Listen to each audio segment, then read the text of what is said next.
Neste podcast você encontra ciência e inspiração para agir em favor da sua saúde e longevidade. Eu sou a Natavélia e a cada episódio eu te convido a entender melhor o seu corpo, honrar suas escolhas e construir uma vida longa com propósito.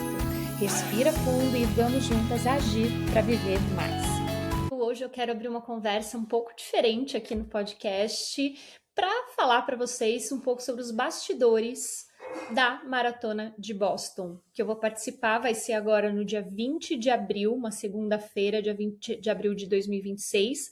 Participei no ano passado e eu queria contar um pouco desses bastidores para vocês, porque quem acha que é só você se inscrever, ir lá, ganhar uma medalha e uma banana, no dia da prova você se esforça, não é nada disso, é algo muito maior. E aí eu vou contar um pouco para vocês, e é lógico que é totalmente a minha perspectiva, a minha experiência, a minha visão pessoal que eu estou trazendo aqui. Então, considerem isso. Queria trazer também para vocês algumas particularidades desse percurso da prova da Maratona de Boston. É uma prova muito histórica, já tem 130 anos, e foi uma prova muito importante para a presença feminina, porque quando ela começou, lá 130 anos atrás, só homens podiam participar. Até que em 1966, Roberta Gibb foi meio que escondida ali sem número, se infiltrou no meio da maratona e conseguiu terminar a maratona em 3 horas e 20, que é um tempo incrível, comprovando que uma mulher, sim, podia correr uma maratona. No ano seguinte, Catherine Switzer, que eu tive o prazer de conhecer ano passado, quando eu fui fazer a Maratona de Boston, e aí eu fui até a charity que ela faz parte. Já conheci, tirei foto, conversei com ela, fiquei emocionada porque ela é um ícone. Se você colocar no Google o nome dela, Catherine Switzer, você vai ver aquela foto icônica de um homem empurrando ela para fora da prova, porque quando viram que ela era uma mulher, tentaram impedir que ela terminasse a prova. Ela se inscreveu sem usar o nome completo, ela colocou só a inicial, né? Ela só colocou K. Switzer, e aí ninguém sabia que ela era uma mulher, e ela apareceu lá, correu com o número da prova, terminou a prova em 4 horas e 20, que é muito bom, apesar dos pesares. E eu perguntei para ela, quando eu conversei com ela, como que era a nutrição, como é que era durante a prova, se ela comeu alguma coisa. Ela não comeu nada durante a prova, não tinha nem água durante a prova, e imagina o estresse dela correndo, homens tentando empurrá-la para fora da prova. E é uma foto histórica, essa que existe ela com o número ali, 261, sendo empurrada para fora do percurso da Maratona de Boston, isso em 1967. Quando a gente fala assim, nem parece tanto tempo, né? Outra particularidade sobre o percurso da prova, na verdade, é que você não larga em Boston, você larga numa cidade chamada Hopkinton, e aí você sai de Hopkinton, que é uma cidadezinha pequena, corre por Ashland, Framingham, Natick, Wellesley, Newton, Brookline, e aí você termina a maratona em Boston. A chegada em Boston é icônica. E a cidade de Framingham é uma cidade que tem uma comunidade brasileira muito grande, então foi legal que ano passado eu corri com uma camisa do Brasil, e aí muita gente gritou meu nome em português. Isso foi muito legal, uma comunidade brasileira super forte, e a maratona passa por lá.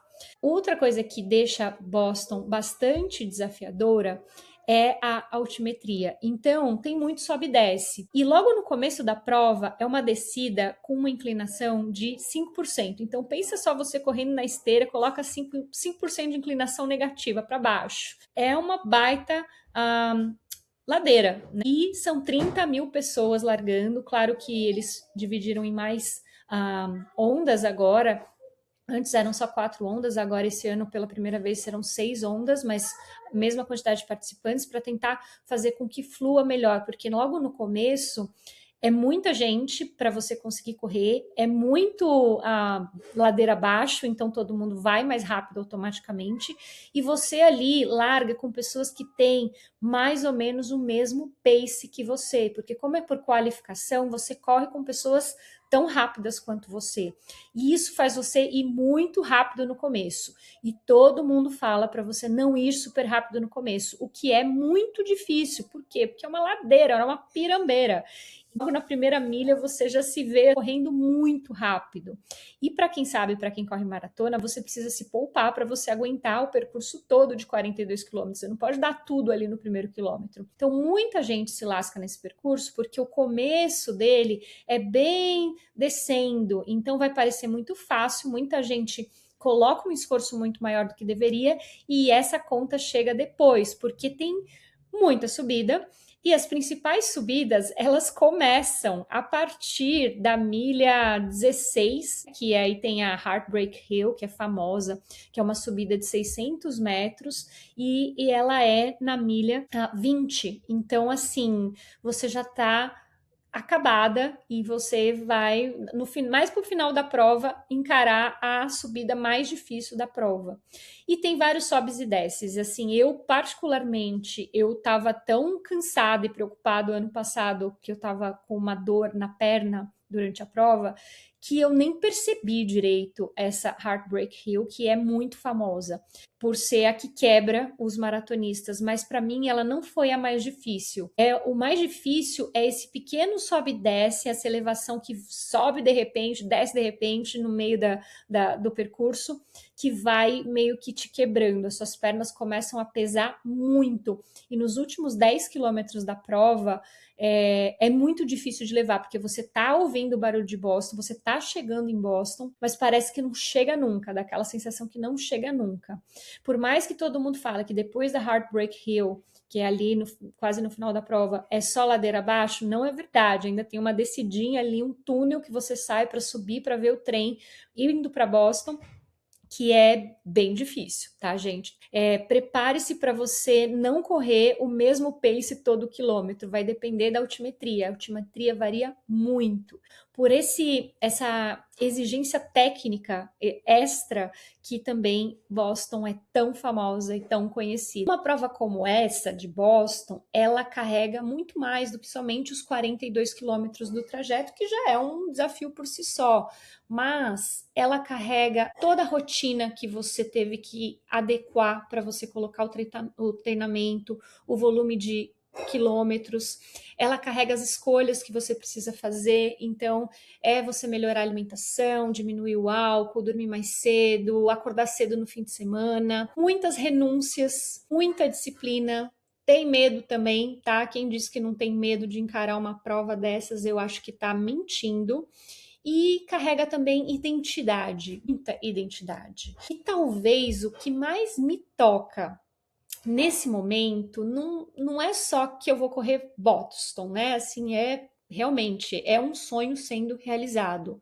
Mas o fato de olhar para trás e pensar tudo o que precisou de existir dentro da minha vida e dentro de mim e dentro do meu mindset, né? Da minha forma de pensar, para eu chegar até aqui me sentindo preparada para fazer essa prova na próxima semana. Porque todo mundo só vê a prova, todo mundo só vê ali o palco, vamos bater palma, fulana correu Boston, mas ninguém vê o processo. E eu acho importante trazer isso aqui para vocês, porque isso do treinamento de todo o ciclo da maratona pode ser extrapolado também para a nossa saúde, para o nosso processo de mudança de hábito e para qualquer coisa que a gente queira construir de verdade, porque coisas importantes na nossa vida você precisa colocar esforço. Coisas que são muito fáceis, você não está construindo lá grandes coisas. Eu acredito muito nisso, né? E a gente vive numa cultura muito apaixonada por um resultado visível, palpável. Quase tudo que realmente transforma uma pessoa é construído no nível do invisível. Ninguém tá vendo ali o que tá acontecendo. E eu acho que é exatamente aí que mora a parte mais bonita, porque você tá construindo a sua identidade ao longo do processo para você chegar lá. E quando eu penso em Boston, eu não penso só em uma prova famosa. Eu penso no símbolo todo que aquele unicórnio representa, porque o símbolo da Maratona de Boston é um lindo unicórnio. É sobre a sua trajetória, é exatamente sobre o processo. Você olhar como você começou e onde você está hoje, conseguindo correr uma maratona, conseguindo estar ali na linha de largada e, se Deus quiser, na linha de chegada, recebendo a medalha. Eu acho que é muito mais sobre quem a gente se torna quando decide permanecer no caminho por tempo suficiente para colher algo que um dia parecia super distante. Eu vou confessar que para mim Boston parecia uma coisa super distante. Eu seguia umas corredoras no Instagram há alguns anos atrás e eu achava o máximo que elas iam para Boston e eu falava, gente, eu nunca vou ter esse índice para ir nessa corrida. E os anos passaram e eu vi que se eu treinasse, eu conseguiria, e eu tô aqui. Claro que você envelhecer ajuda um pouco, porque facilita, né, entre aspas, você precisa de um índice mais alto, né? Você pode fazer a maratona num tempo mais alto. Mas mesmo assim é difícil, porque se existe o índice por faixa etária, significa também que conforme a gente envelhece, fica mais difícil você performar. E essa parte, gente, que você sente dentro de você que você está conseguindo algo que parecia impossível, ninguém vê. E ninguém vê os meses antes da prova, os treinos comuns, os treinos que deram errado, que deu dor de barriga, que você não passou bem, que você não performou bem. Porque a verdade é o que sustenta uma maratona. Não são só momentos épicos, não é tudo um flash, né? Não é tudo lindo. São momentos repetidos e eu vou dizer até bem sem graça. Eu estava tentando fazer um vídeo aí com a minha retrospectiva de treinos e eu vou te dizer que eu nem tenho. Eu não tenho nada gravado, porque eram dias absolutamente normais que ou eu acordava cedo, ou eu estava com pressa, ou eu saía correndo me sentindo mais ou menos, voltava me sentindo bem, já tomava banho, já entrava na rotina. São dias normais, é normal, sabe? São os dias que você acorda cedo e você treina ali sem ninguém ver, sem ninguém se aplaudir. E o difícil da maratona é que você precisa acostumar o seu corpo a correr maiores distâncias. Então, correr uma meia maratona para mim já era o básico, parte do treinamento. E eu lembro a primeira vez que eu corri uma meia maratona. Isso foi em 2017, eu acredito. E eu quebrei nessa meia maratona, foi a meia maratona de Lisboa. Eu estava super bem, me sentindo super bem, confiante, mas eu quebrei e tive que andar. Eu fiquei arrasada e eu terminei a prova achando que eu ia morrer. Minha perna estava dura, dolorida, sabe? Então, pensar que eu mal conseguia correr uma meia maratona e depois, né, disso ainda tive uma gestação, teve toda a pandemia, tive uma gestação, tive minha filha, voltei do zero do ponto de vista de treinamento e eu consegui construir com base no esforço, com base na repetição. Tem dias que você não está se sentindo inspirada, e eu vou dizer que a maioria dos dias é assim, né? Mães, pega na minha mão aqui, porque é difícil, né? Quando você tem filho, a prioridade da sua vida não é só você. Você tem que pensar, se fica doente, precisa levar no médico, tem várias outras questões acontecendo. Então, uma coisa que para mim é muito fundamental é eu coloco o meu treino e eu organizo a minha vida ao redor. Claro que se não tem nenhuma emergência de saúde, é assim que eu faço. Tem momentos que são lindos, claro, tem momentos em que você se sente forte, muito bem, mas tem também muito bastidor silencioso, que você fica cansada, fica dolorida, e você precisa, como mãe, voltar de um treino longo, que foi sua opção fazer, e sair com as crianças no parquinho, ir com eles no museu, no aquário. Você vai ficar o dia todo deitada. Não, as crianças não têm nada a ver com as minhas escolhas de treinar para uma maratona. Então a vida precisa acontecer apesar de. Além disso, a quantidade de roupa que a gente suja treinando para uma maratona é incrível, ainda mais que eu treinei aqui no inverno, moro aqui perto de Chicago. No inverno, acho que eu usava 1 quilo de roupa e todo dia colocar essa roupa toda para lavar, dobrar, guardar. E é difícil. Além disso, tem toda a alimentação para organizar. Você não pode comer qualquer coisa treinando para uma maratona, você não pode comer de menos. Comer demais não é nem tanto problema. Agora, se você come de menos, a chance de você se lesionar aumenta muito. Então, você precisa prestar atenção na qualidade da sua alimentação, se você está comendo a quantidade suficiente, tá? E tem hora que você precisa priorizar o seu sono. Então, assim, eu deixei de tomar aquela tacinha de vinho gostosa no jantar, porque eu via que meu sono ficava de péssima qualidade. E ter um sono de péssima qualidade é ruim para a recuperação muscular, para minha recuperação para treinar bem no outro dia. E então escolhi não beber. Ia jantar, meu marido tomando vinho e eu tomando água com gás. É uma renúncia, gente, é uma renúncia. Mas não falo isso de um ponto de vista de, ai, nossa, que difícil. Não, eu tenho o meu objetivo muito claro na minha cabeça. Então essas renúncias, elas fazem parte do pacote, porque a gente sabe, aquele meme fala pra gente, tudo não terás.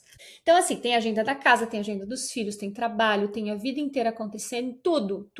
Teve férias das crianças, eu tive que correr no cruzeiro, a gente fez um cruzeiro super legal, super gostoso, e eu tinha que acordar cedo para não atrapalhar os planos da família. Então, eu acho importante falar disso, porque muitas mulheres que me ouvem talvez olhem para uma meta grande e pensem: nossa, mas eu não tenho uma vida que comporta isso. Gente, a gente nunca vai achar que tem. Só que assim, gente, nem tem a vida perfeitamente desenhada para comportar grandes objetivos. E posso te falar, quando você decidir tomar uma decisão de você se dedicar e que vai ser difícil, vai ter muita gente falando para você desistir, muita gente.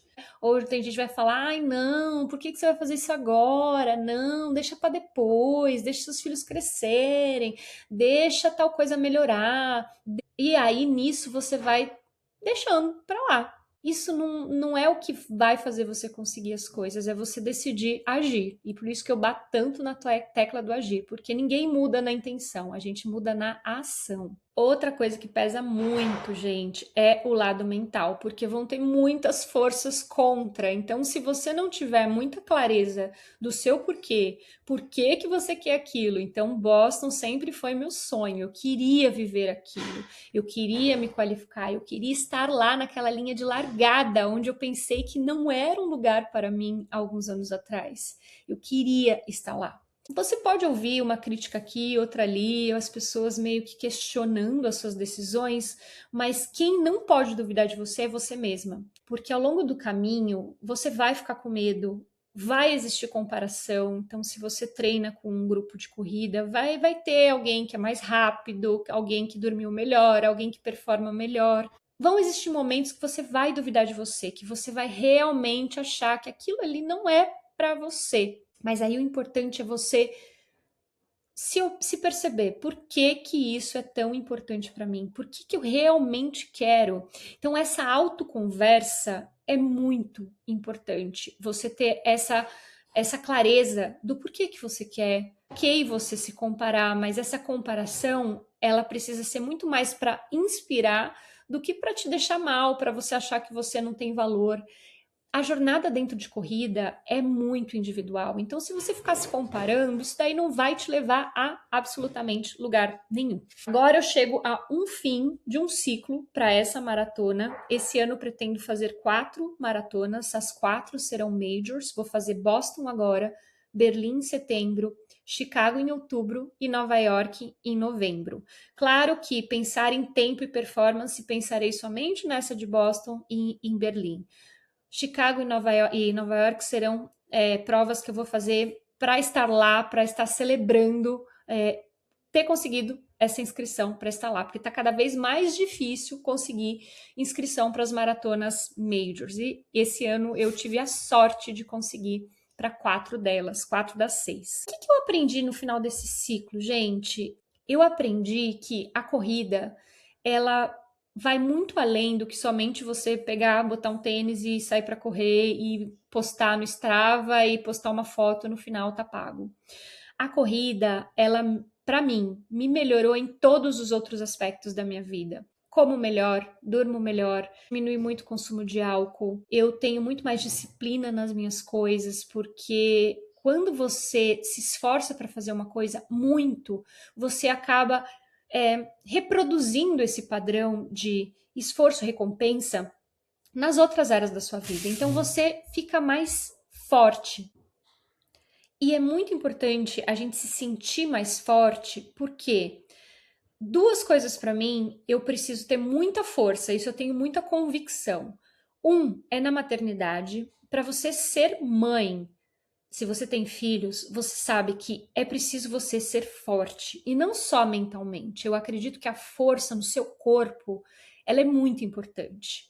Eu sempre penso, né, se tiver algum problema, como é que eu vou salvar meus filhos? Eu consigo carregar eles? Eu consigo levar eles no colo se eles precisarem?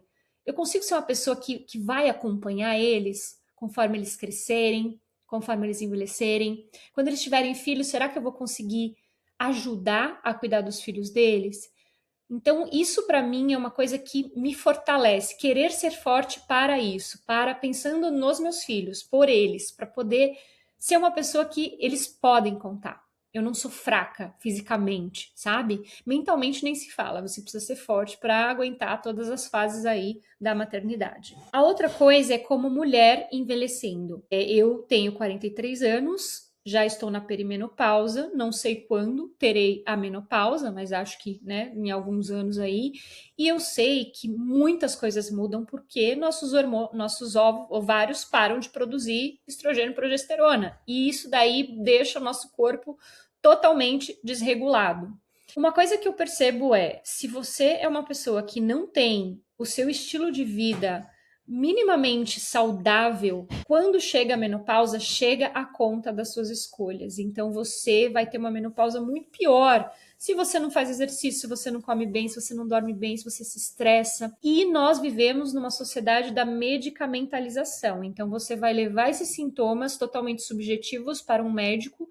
E aí, se você levar em 5 médicos, é capaz que você saia com 5 diagnósticos diferentes. E isso eu tô falando de sistema nervoso central. Então, quando a gente não consegue mensurar, né? Então, assim, uma depressão, ansiedade, TDAH, são diagnósticos de doença mental que o critério para avaliação, ele é um tanto quanto subjetivo, ou seja, não é um exame que marca ali. E mulheres entrando na menopausa, elas têm vários desses sintomas e às vezes elas podem estar sendo diagnosticadas ali de um transtorno mental que na verdade não era, na verdade é a falta do hormônio. E como é que você vai saber? Porque a menopausa deixa a gente meio de pernas para o ar, mas eu acredito que se você coloca o seu estilo de vida como prioridade, de exercício minimamente, não precisa correr maratona, mas se manter saudável, comer comida de verdade, comer bem, comer o suficiente, não comer pouco demais. Eu acredito que você enfrenta esse período de perimenopausa e menopausa muito melhor, com muito menos barreiras. Então é um outro motivo para você estar e se sentir forte, viu, mulheres? Porque nosso corpo, do contrário que eu vi um vídeo esses dias aí que a menina falava, ai não, correr não é saudável, faz mal e tal. Na verdade é o contrário. O nosso corpo é antifrágil. Quanto mais esforço você coloca em determinada atividade, mais o seu corpo, que é maravilhoso, se adapta àquela atividade. Então mais forte você fica para exercer aquilo, que seja corrida, crossfit, natação, remo, o que for. Mas, Ana, não é muito desgastante você pegar no seu fim de semana e correr 20 quilômetros, aí no outro dia você tem que correr mais 10, no outro dia tem que correr mais 12. Não é muito desgastante isso para o seu corpo? Como eu falei, o corpo ele se adapta. E eu já venho correndo há alguns anos, então essa carga no meu corpo, eu consigo sentir que meu corpo aceita bem, que meu corpo tem as adaptações necessárias. Então, para quem não corre, eu acho que o saudável é você começar aos poucos. Começa com uma corrida de 5 quilômetros, vê como você se sente, melhora dentro dos 5 quilômetros para você fazer de uma forma que não seja tão desgastante e vai crescendo as distâncias. Você não precisa já começar de cara numa maratona. Eu fiz minha primeira corrida de 5 quilômetros em 2008 e minha primeira maratona foi em 2019, ou seja, 11 anos depois. Claro que eu não corri esses 11 anos sem parar, né? Teve momentos que eu parei. Não foi uma decisão da noite para o dia. Então, isso é importante, porque existe sim um desgaste físico. Existe, gente. Se eu falar que não tem, estarei mentindo. Teve um treino que eu fiz que foi de 32 quilômetros e eu coloquei uma meia maratona nesse treino de 32 quilômetros. Depois de correr a meia maratona, ainda tive que correr o restante dos quilômetros que faltavam. E foi muito difícil, porque estava chovendo, estava alagado, estava frio, eu estava com fome, estava cansada. Mas eu ficava todo o tempo repetindo para mim que eu ali estava formando a identidade que eu quero ter. E isso é uma grande chave que mudou para mim, que eu compartilho aqui com vocês, é que quando eu fiz a minha primeira maratona, eu me achava muito coitada. Nossa, ai, coitada de mim, eu vou ter que correr 2 horas na esteira porque tá frio. Ai, coitada de mim, tá chovendo, molhei meu pé. Eu ficava muito alimentando o lado negativo, né? Nós temos dois lados, duas formas de pensar, duas chavinhas no cérebro, a positiva e a negativa. Você vai aumentar os pensamentos que você alimentar. Então, se você alimentar muito os seus pensamentos negativos, você vai ficar ali numa vibe toda negativa e vai ser uma experiência ruim. Então, o que eu tento fazer é fortalecer a minha mente. Primeiro, dizendo que sim, eu sou capaz, que sim, é difícil e eu vou fazer mesmo assim, não vou desistir, e que as coisas melhoram ao longo do processo. E realmente melhora. Quando você começa a correr na chuva, putz, é ruim, mas depois você nem sente mais, você já tá ok, e no final é gostoso, né? No final é bom. Sempre é bom você terminar um treino. Por mais que seja um treino bom, um treino ruim, eu sempre me sinto bem quando eu termino um treino, quando eu entrego aquilo que eu me propus a fazer.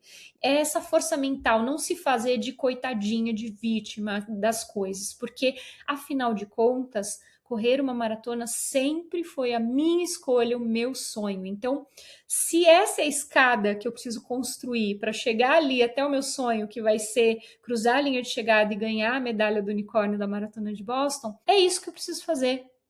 Ter essa clareza. E ninguém vai poder te ajudar, facilitar, você que precisa passar por isso. Eu escutei um podcast esses dias de técnicos de assessoria de corrida no Brasil que ficam no quilômetro 35 das maratonas entregando Coca-Cola, entregando água, entregando abraço e eu acho isso incrível que o Brasil seja dessa forma. O Brasil tem muito isso de um paternalismo dentro de tudo, né? A gente precisa ter um paizão ou uma mãezona dentro das coisas que a gente faz. Eu treino aqui nos Estados Unidos, eu tenho a minha coach, ela passa o treino e eu executo o treino. Ela não bate palma, dificilmente ela elogia e eu não tenho ninguém para representar isso para mim. Então, o que eu preciso fazer com uma boa brasileira que gosta disso é introjetar uma mãe ou um pai dentro de mim que dão esse incentivo, sabe? É olhar para mim ali que tô ferrada no quilômetro 30 do meu treino de 32 quilômetros e falar, continua. Isso só está te fortalecendo. Isso é muito importante para mim. Não esperar que os outros parem a vida deles para me incentivar ou para achar o máximo que eu estou fazendo, porque isso não vai acontecer. Foi uma escolha minha e quando eu comecei a pensar assim, só melhorou a minha mentalidade para encarar esses esportes de endurance. Eu quis trazer isso sobre a maratona de Boston aqui, porque assim como um ciclo de maratona, a saúde é uma construção invisível. É um tijolinho que você coloca ali todos os dias, sem você esperar uma plateia te aplaudindo, sem você esperar reconhecimento por isso. É você fazer porque você sabe que está fazendo a coisa certa, de acordo com o seu propósito. É você olhar lá na frente e você imaginar como você quer ser. Quem eu quero ser daqui a 10 anos? O que eu quero executar? Quais os sonhos que eu quero viver? Eu quero viajar, eu quero carregar minha própria mala, eu quero dançar no casamento do meu filho, cuidar dos meus netos, comprar um barco quando eu me aposentar. O que você quer fazer? Isso é muito importante, porque a gente está vivo quando a gente deseja algo. E você desejar concretizar seus sonhos, eu acredito que só te dá mais impulso para você viver da forma que você precisa viver, de acordo com seus valores, de acordo com o que você acredita. Quis trazer para vocês um pouco dessa jornada até Boston, para vocês se inspirarem e para vocês pensarem o que vocês querem viver, porque era algo que na minha cabeça eu queria viver e daqui uma semana estarei lá vivendo isso. E eu vou chegar me sentindo preparada. Isso que importa. Eu não tô lá como, foi uma coincidência do destino estar aqui. Não foi. Foi uma construção. E eu acho que por isso, quando eu cruzar a linha de chegada, por isso que é tão emocionante. E aí me emociono só de imaginar, de me visualizar lá. Aquele simbolismo de você receber a medalha, ela premia todo o seu esforço por meses, aquele esforço silencioso, aquele esforço de você ter ido quando você não queria ir. Eu acredito que é por isso que eu gosto tanto de corrida. E eu acho que a corrida ela transforma a vida das pessoas, ela transforma a autoestima das mulheres, ela empodera, ela te deixa mais forte. E eu sou a maior advogada da corrida que possa existir. Eu espero que eu faça uma boa maratona. A minha última maratona foi a maratona de Nova York, o ano passado, na qual eu senti muito enjoo, mas mesmo assim foi o meu melhor tempo em maratona. Fiquei muito orgulhosa do tempo que eu fiz, eu estava muito bem treinada, a mente estava muito focada, isso foi muito bom. Para essa prova agora, eu me sinto mais preparada do que eu me sentia quando eu fui para a Maratona de Nova York, porque dessa vez eu encaixei melhor a minha nutrição durante a prova. E aí eu posso, se vocês se interessarem, deixem comentário aqui que eu posso gravar um próximo episódio só falando sobre nutrição e suplementação antes, durante e pós-prova. Tá bom? Muito obrigada por me ouvirem. Hoje foi mais um diário para eu tirar um pouco de toda essa animação que está aqui no meu peito. Eu estou muito feliz de poder viver esse sonho e eu queria compartilhar com vocês para que vocês acreditem nos sonhos de vocês, independente do que seja. Não precisa ser correr uma maratona de Boston, mas pode ser o que for, tá? Trilhe esse caminho, faça os planos e dê as caras. É só agir, gente. Bora lá! Até a próxima. Queria trazer também para vocês algumas particularidades desse percurso da prova da Maratona de Boston. Ela é uma prova muito histórica, já tem 130 anos e foi uma prova muito importante para a presença feminina, porque quando ela começou lá 130 anos atrás, só homens podiam participar. Até que em 1966, Roberta Gibb foi meio que escondida ali sem número, se infiltrou no meio da maratona e conseguiu terminar a maratona em 3 horas e 20, que é um tempo incrível, tá? Comprovando que uma mulher, sim, podia correr uma maratona. No ano seguinte, Catherine Switzer, que eu tive o prazer de conhecer ano passado, quando eu fui fazer a maratona de Boston, e aí eu fui até a charity que ela faz parte, e a conheci, tirei foto, conversei com ela, fiquei emocionada porque ela é um ícone. Se você colocar no Google o nome dela, Catherine Switzer, você vai ver aquela foto icônica de um homem empurrando ela para fora da prova, porque quando viram que ela era uma mulher, tentaram impedir que ela terminasse a prova, e ela se inscreveu sem usar o nome completo, ela colocou só a inicial, né? Ela só colocou K. Switzer, e aí ninguém sabia que ela era uma mulher, e ela apareceu lá, correu com o número da prova, terminou a prova em 4 horas e 20, que é muito bom, apesar dos pesares, e eu perguntei para ela, quando eu conversei com ela, como que era a nutrição, como é que era durante a prova, se ela comeu alguma coisa. Ela não comeu nada durante a prova, não tinha nem água durante a prova, e imagina o estresse dela correndo e tentando, pessoas, homens tentando empurrá-la para fora da prova, e é uma foto histórica, essa que existe ela com o número ali, a 261, sendo empurrada para fora do percurso da Maratona de Boston, isso em 1967, quando a gente fala assim, nem parece tanto tempo, né?